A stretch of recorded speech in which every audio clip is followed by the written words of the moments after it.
ऊर्जा से। हाँ मित्र, 31 विश्व आदिवासी दिवस की उजवणी अपनी कर्म ने जन्मभूमि कनलवा मुकामे આપણે ઉજવણી કરી રહ્યા છે।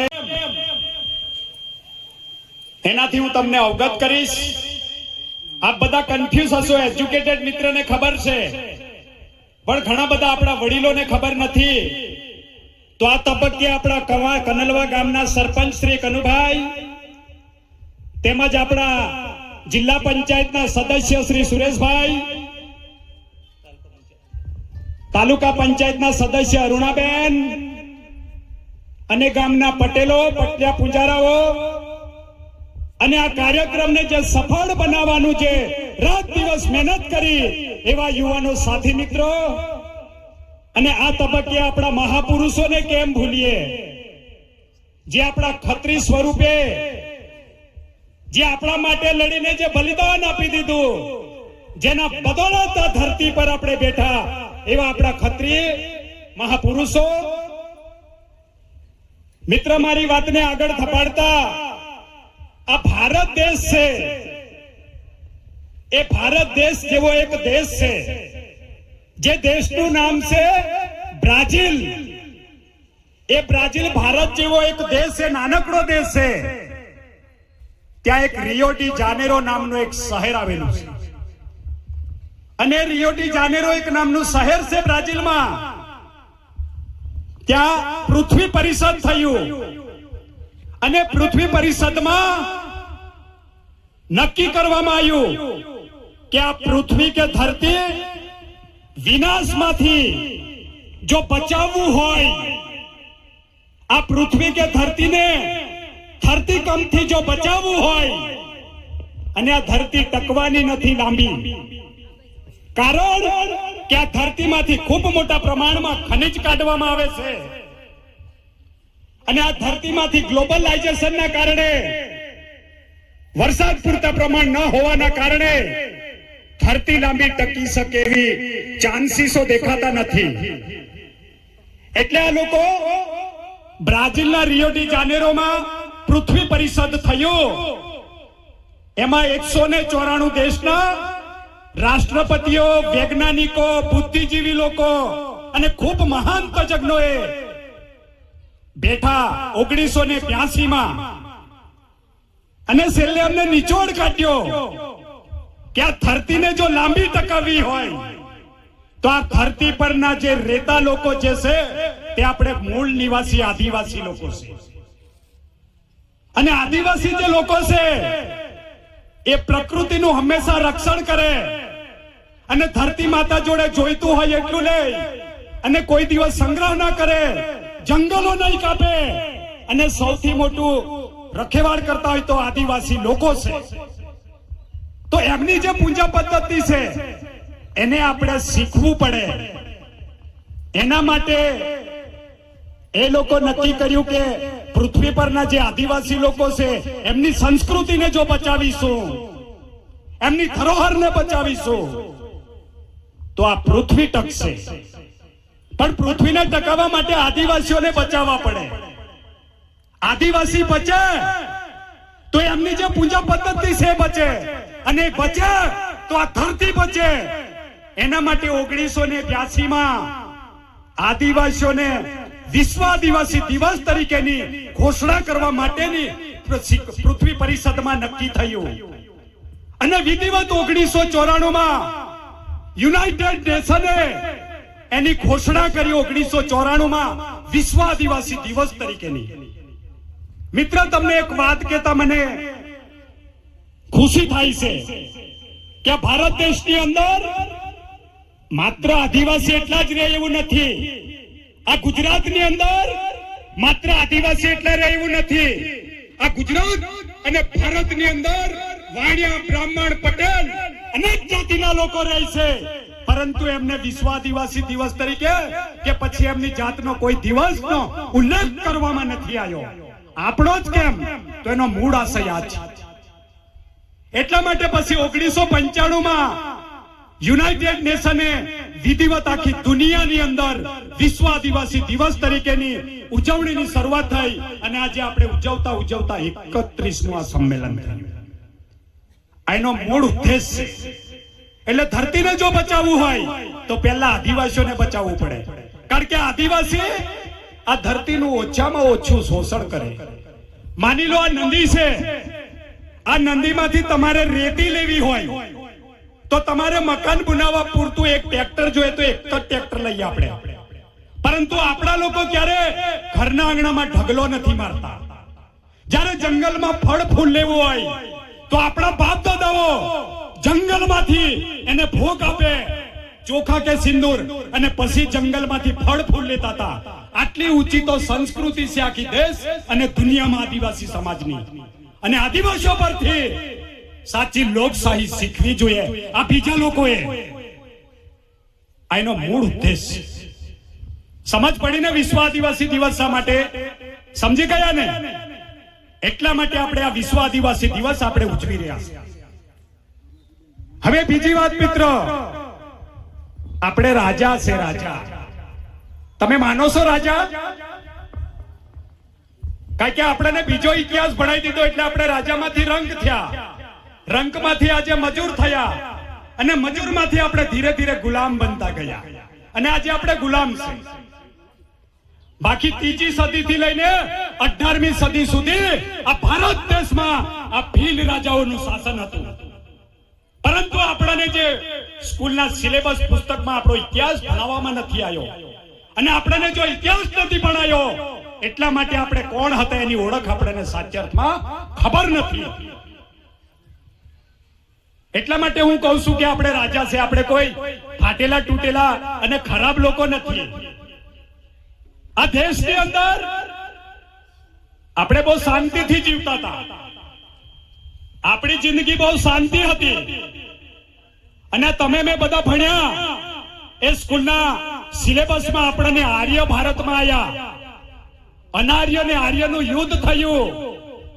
સણ, હુણ, ફિરંગીઓ, ફ્રાન્સિસ, મોગલો, અંગ્રેજો, આ બધો ઇતિહાસ અમે ભણ્યા ત્યારે ભણી ગયા.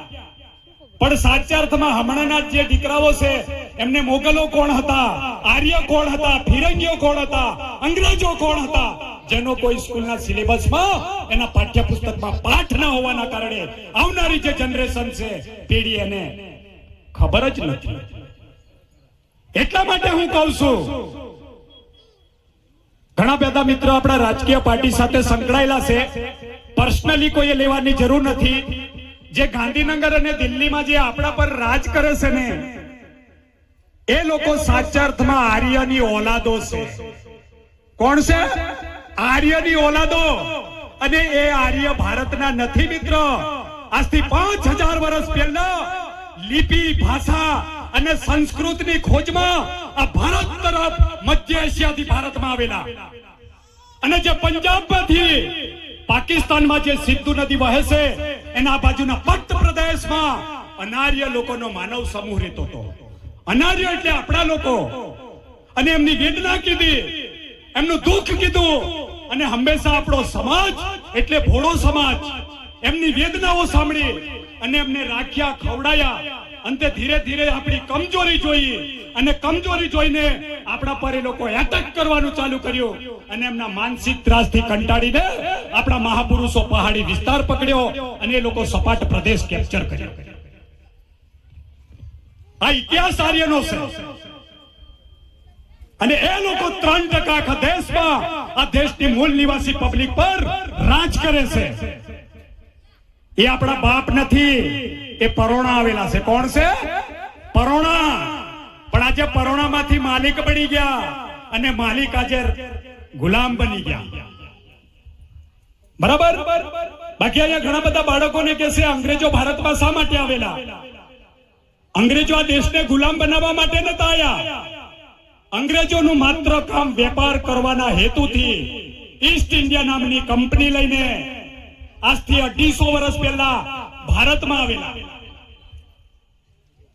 અને સૌપ્રથમ વેપારી કોઠી એ લોકો સુરતમાં સ્થાપી, કલકત્તામાં વેપારી કોઠી સ્થાપી, કેમ સુરતમાં અને કલકત્તામાં કવાંટમાં કેમ નહીં, વડોદરામાં કેમ નહીં? પરંતુ એમનો મૂળ ઉદ્દેશ વેપાર કરવાનો હતો અને વેપાર કરવા માટે દેશમાં મરી મસાલાના વેપારના ઉદ્દેશથી ભારતમાં આવ્યા અને અહીંથી વેપાર કરીને એમના ઇંગ્લેન્ડ તરફ લઈ જવા માટે લોકો જે બંદરો હતા એને પસંદ કર્યા, એટલા માટે ત્યાં વેપારી કોઠી સ્થાપી અને ધીરે ધીરે એમને એમ થયું કે આ દેશ સોનાના ચીડિયાઘર જેવો દેશ છે. આ દેશમાં ખૂબ મોટા પ્રમાણમાં કુદરતી ખનિજ સંસાધન છે. તો આ દેશને કાયમ માટે જો ગુલામ બનાવવો હોય તો શું કરવું જોઈએ? તો આ દેશની અંદર જે આર્યની ઓલાદો, જેને આપણે રાજા કહીએ, એ રાજાઓના પાપે ભારત દેશ 200 વર્ષ સુધી ગુલામ બન્યો અને 200 વર્ષની ગુલામીમાં ભારતની અંદર પહેલામાં પહેલું આંદોલન બિહારની ધરતી પર સિદ્ધુ અને કાનુએ 1856 માં પહેલું આંદોલન કર્યું, વિદ્રોહ કર્યો 1856 માં. પરંતુ એ આદિવાસીઓ અંગ્રેજ ભારત છોડોની પહેલી લડાઈ લડ્યા, એ આદિવાસી લડ્યા હોવાના કારણે જેનો કોઈ ઇતિહાસ લખવામાં નથી આવ્યો. અને 1857 માં ભારતમાં પ્રથમ વિપ્લવ થયો. એ વિપ્લવની અંદર આ દેશના હિન્દુ, મુસ્લિમ, શીખ, ઈસાઈ અનેક ધર્મના અનેક જાતિના લોકો અંગ્રેજ ભારત છોડો માટે 1856 માં જે લડાઈ લડ્યા, જેનો ઇતિહાસ બનાવવામાં આવ્યો, જ્યારે એના 1 વર્ષ પહેલા આદિવાસી લોકો લડ્યા, એનો ઇતિહાસ નથી બનાવ્યો. તો ભેદભાવ કહેવાય ને આપણા પર ભેદભાવ રાખ્યો ને. આ મહાપુરુષોની તાકાત હતી અને બધા ભેગા થઈને 1947 માં દેશને આઝાદી મળી. 1947 માં દેશ આઝાદ થયો. મિત્ર, દેશને ચલાવવા માટે કોઈ નીતિ નિયમ, કોઈ કાયદા કાનૂનની જરૂર પડી. માની લો આપણો આ કનલવા ગામ છે. કનલવા ગામને જો ચલાવવું હોય તો આપણા ગામના પટલિયા, પૂજારાઓ અને સરપંચ ને આગેવાનો એ ગામનું બંધારણ બનાવે અને બંધારણ નક્કી કરવામાં આવે.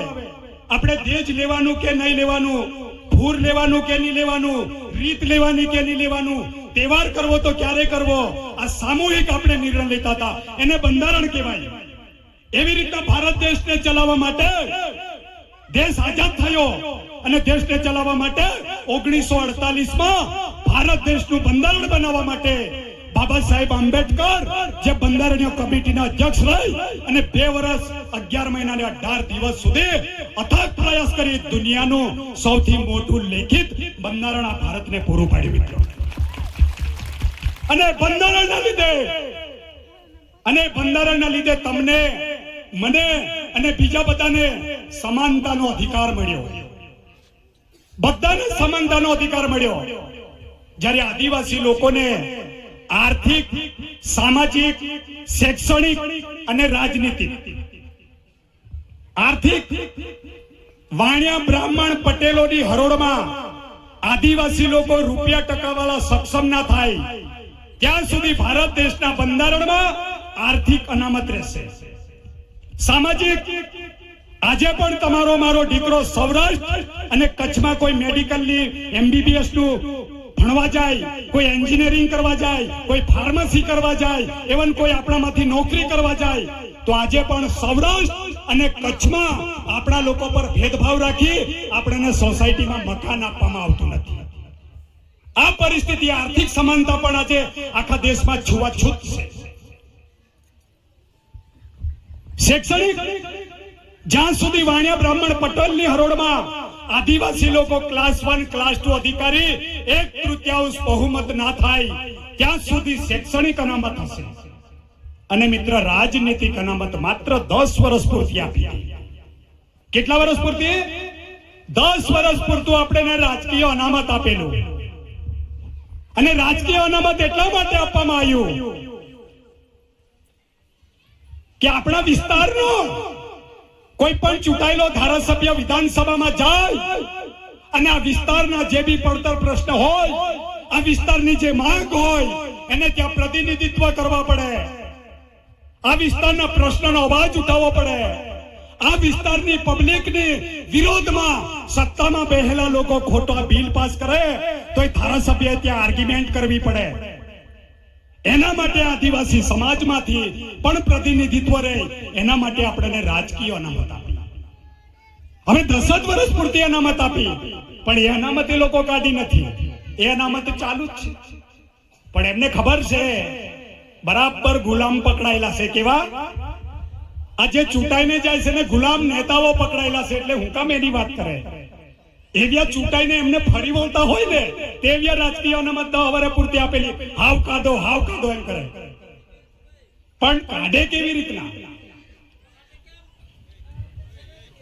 એટલે ભારત દેશ એટલું નહીં, 1935માં આપણા સિદ્ધુ કાનો, ખાજા નાઈક, તંજાભીલ, બિરસા મુંડા આ લોકોએ બધા ખૂબ લડાઈ લડતા હતા. અને લડાઈ લડતા આ દેશના અંગ્રેજોએ પૂછ્યું આ દેશના રાજાઓને